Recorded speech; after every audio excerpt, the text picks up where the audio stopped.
So today, this video is about you. And when I say it's about you, I mean it is about you. It's about your health, your well-being as you go out here and pursue building a real estate career, okay?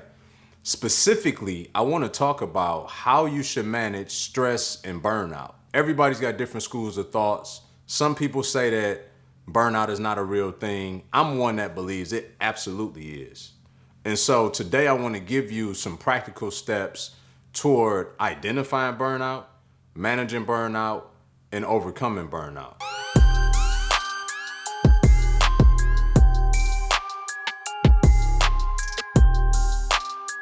So the first thing is, how do we even identify burnout, right? We hear it a lot. I think it's become a trigger word, right?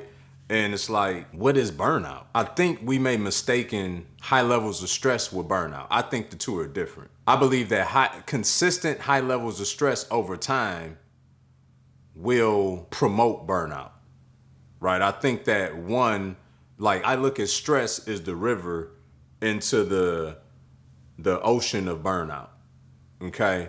Or into the lake of burnout.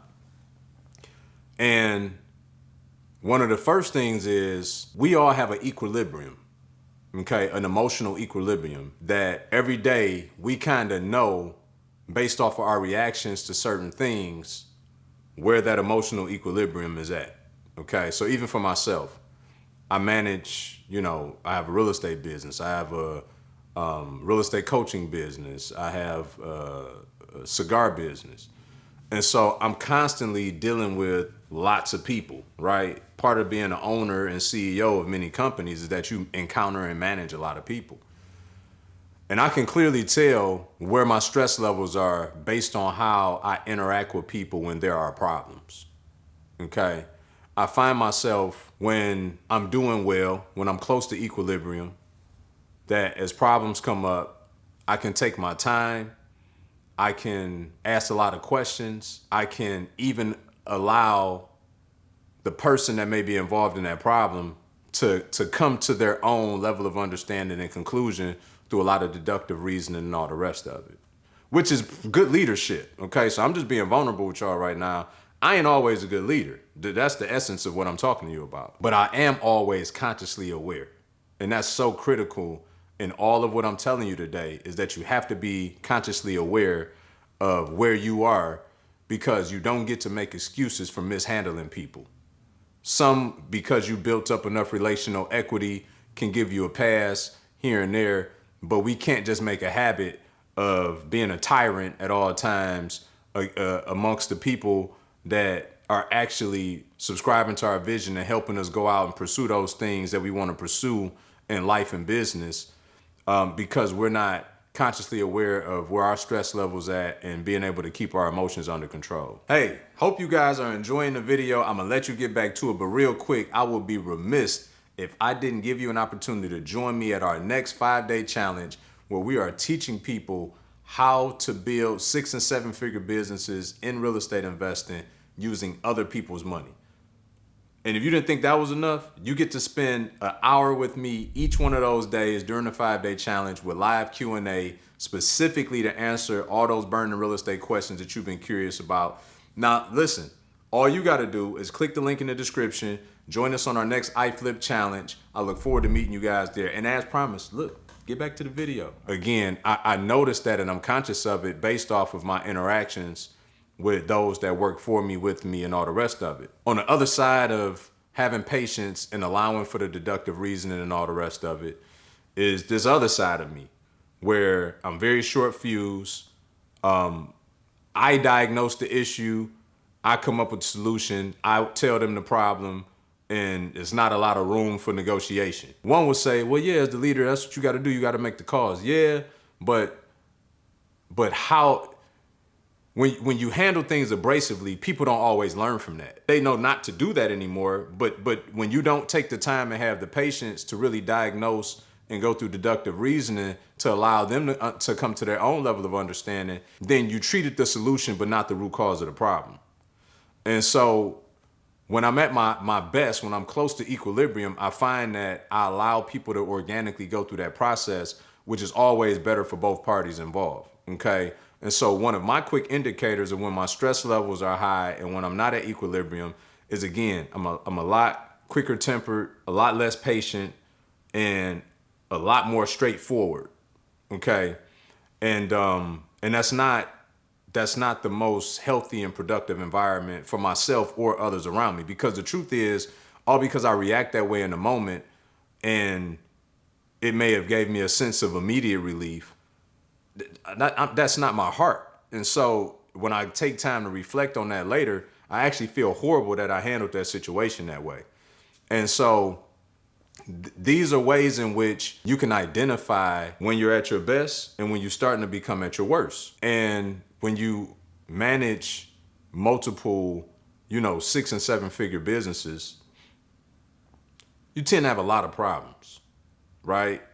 And one of the things that I do proactively every day, and again, sometimes I fall short, but every day I try to start off my day spending my first 20, 30 minutes with God in prayer, in meditation, in reading the word, to try to get myself as centered as possible, to focus on, scriptures such as don't be anxious about tomorrow, for tomorrow will worry about itself. Really trying to hone in and be completely fully present for that day, and not try to absorb all the problems myself, but to allow God to be the ultimate spotter that he is, to let him carry that weight, and me just continue to press forward and control the things I control, and understand that my job is the inputs, his job is the outputs. And so, really coming to terms with, as long as I did all the inputs that I was supposed to do for that day, I can't control how some of the things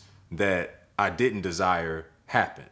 Does that make sense to you guys? I just want to give you context on some of my process, whether it be being proactive to fight against stress, secondly, being consciously aware to identify stress when it comes up, and then lastly, how do I start to combat stress? Okay. So just as much as I start my day being proactive with trying to take on the ideology that, you're not in control. The only thing you can control is the things that you can control. So go out and do your very best at controlling those. Let the chips fall where they may. And that's a constant tension between reality and spirituality. Anybody else ever been in that tension? It's a constant tension between reality and spirituality.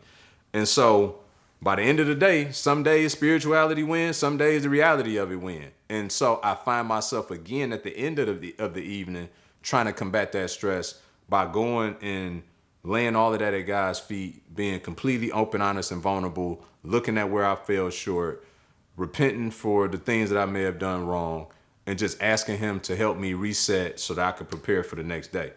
Okay? That works pretty effectively.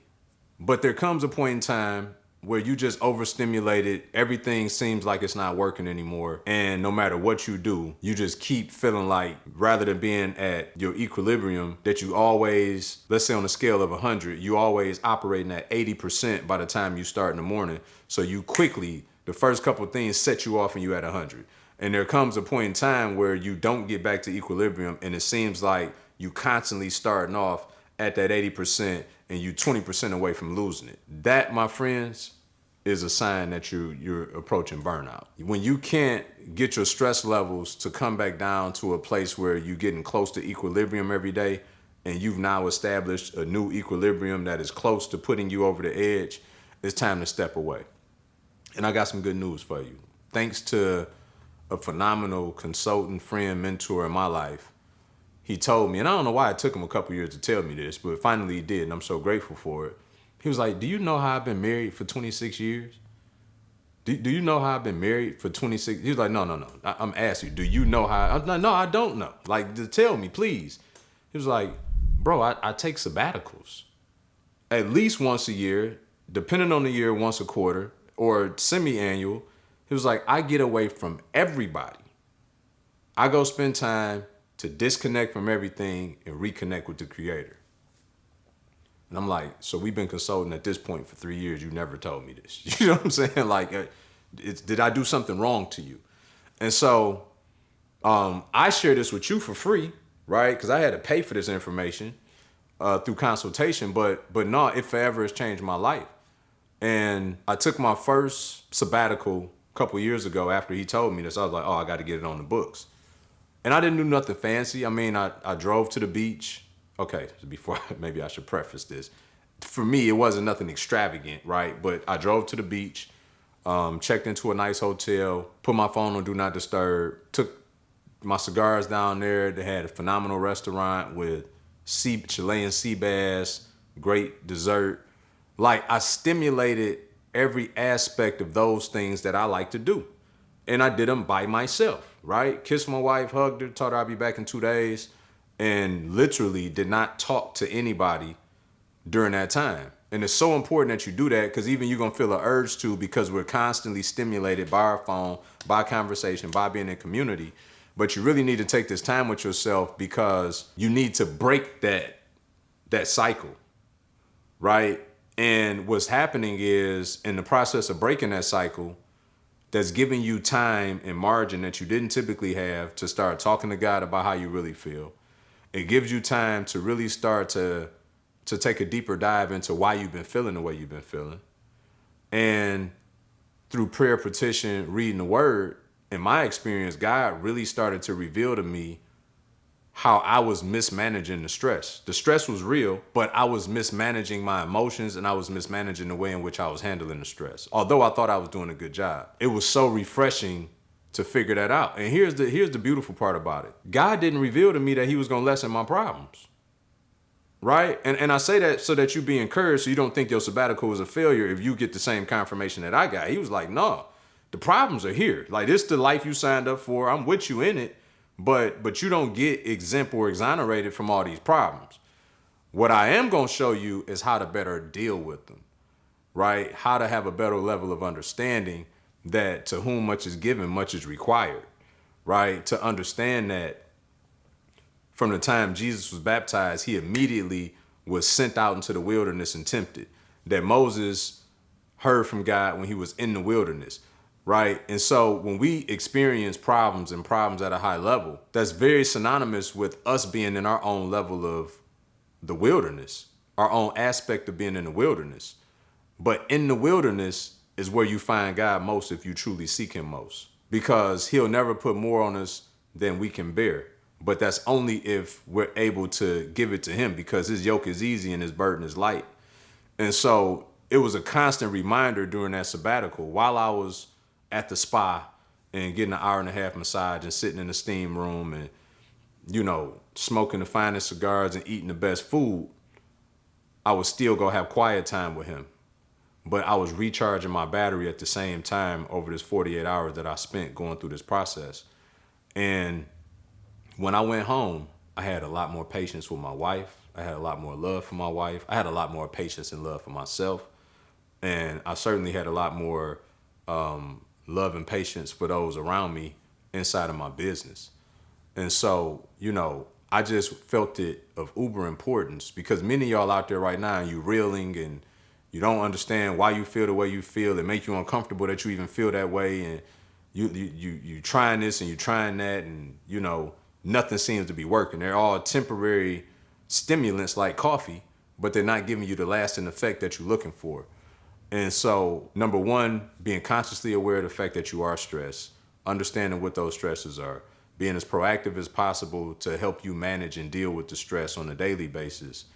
But then also being able to identify when that stress is segueing into burnout, right? And so, while I'm not a clinician, I am a practitioner, and I'm a practitioner of life. And I do it at a high level, and I'm a practitioner of business, and I do it at a high level. And my whole goal of this channel is to help you guys be able to be your very best self. And if I could use any of my life experience to help you do so, that's exactly what my intent is. And I just want to, again, encourage you to not feel like you're alone out there, right? We all go through it. Some are more vulnerable and willing to articulate it than others, but everybody is going through it. Even if they put on a good smile and they mask it, just understand that you are not alone, and there are solutions to that problem. And one of which, in my humble opinion, is to go out and go on a sabbatical. I've shared this with people around me, including my spouse. She's going to Antigua later this year on a women's retreat for her own sabbatical. It's important, y'all. You know, and when we talk about it again, if we want our spouse to, because I know some of y'all like, man, my wife would never go for that. Like me leave for 3 days and go, like, listen, but it got to be both ways. You can't discount maybe her dealing with the kids as if she don't need one. You can't discount if she's at work, or vice versa. Women, you know, ladies with your husband, like, just because you're the entrepreneur, you can't discount that the rigors of him going to. So, you know, that's another form of intimacy in your relationship, that you trust and love one another enough to let them go and do their thing. It's important because you want the best version of them. You don't want remnants and fragments of them. And so sabbaticals change things, right?